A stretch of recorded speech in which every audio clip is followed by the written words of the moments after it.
I see a lot of these motivational speakers telling you what you need to do and how you have to go out there and grab life and don't be afraid and go to the mountain. And when you get to that mountain, build another mountain and blah, blah, blah. You got all the answers. You're born with common sense. You may not believe it, but you have the answers. They're embedded in there. You know them. Just like all of a sudden, what? They gave them wisdom and not you? Come on, we all have it. I believe a lot of it is in our DNA. We're programmed to survive.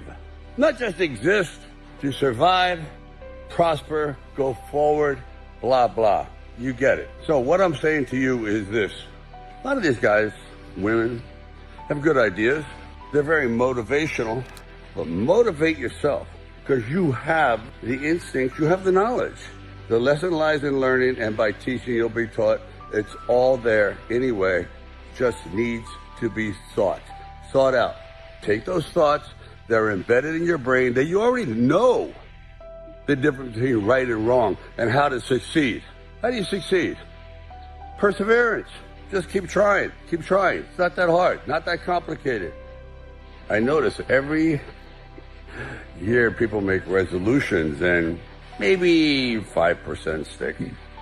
Because somehow along the way we sort of lose track of that ambition, that thought, and we say, I don't know if I can handle this, and I guess the word is we quit.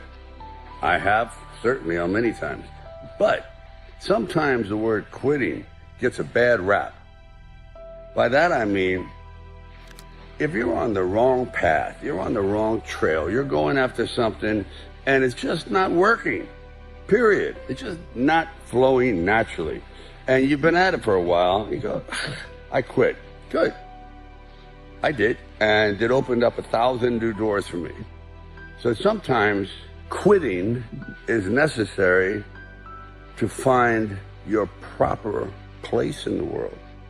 By that I mean, in the early 70s, I went to New York with great ambition. Didn't know a person, like 8-9 million people, and me, not one person. And I went there to be an actor. And let me just tell you, that was a bomb out. Man, did I crater. It was not pretty. So rather than completely go back and maybe drive a forklift somewhere, I said, okay, I really do love the film business. I love stories. I love telling stories. I'm not that good at it. At least I had never proven myself. And I started to write. And I would go into movie theaters with a really cheapy tape recorder. I record the dialogue. I think the first film I did was Easy Rider. And then I would try to write different dialogue. Kind of a contest. Not that I succeeded, but it's the effort that counts. But slowly but surely, I thought, wow, each screenplay is getting better. The first 5, you wouldn't line your bird cage with it. Nope. You wouldn't train your puppy on it. Nope. But around the 5th and 6th one, I went, not bad. And if I had never done that, I wouldn't be talking to you today. Because I had to go out and write my way into my future. No one was giving it to me. I wasn't one of those lucky guys that, you're at the right place at the right time. You're just exactly what we're looking for. When just the opposite was true. They say, you're not what we're looking for. You slur, you're this, you're that, you're kind of a type, you're thuggish, whatever term they used. And some of it was pretty damn brutal. Today I look back on it with humor, but at the time it hurts because words hurt. Words are verbal bullets, and they can shred you. But I just turned a deaf ear to it because I had no other recourse. I was going to be something in this business. Not an actor, not a director, but a writer, which was the longest shot ever. So, in conclusion, sometimes quitting is great. Quitting causes you to go in a different direction that you normally wouldn't have gone in, and where you thought, I could never succeed in this. And lo and behold, that door opens, and all of a sudden, destiny pulls you through. It happened to me. The fact that it happened to me is definite proof that it can happen to everybody, if you're true to yourself. You never know what beats inside a guy's heart. The exterior belies the interior. So, I could go on and on about this, but it happens, folks. It happened to me. It's happened to thousands of people before me. Everyone's a friggin' underdog. Even the guys that are billionaires. They started out as underdogs. No one gave it to them. Someone in the family, perhaps, had to earn it and pass it on. But that first one, the guy that went into the unknown, unprepared, but prepared mentally, but perhaps unprepared for what was going to come at him from so many different directions. And when I say that come at him, I mean those obstacles that wanted to defeat him, including his own fear, and they were overcome. So, as Rocky would say, it ain't over till it's over. I was thinking the other day that even though we're on dry land, in reality, life is almost like living on water, which is a very, very strong force. In all water, that is a current. And that current will take you out to the ocean, where eventually you just get swallowed up by the sheer magnitude of everything.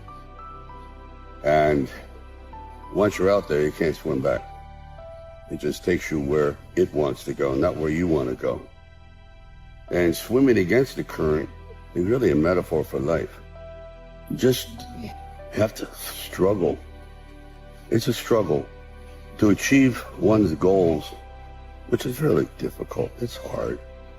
People tend to minimize, diminish the struggle that is just getting by in life.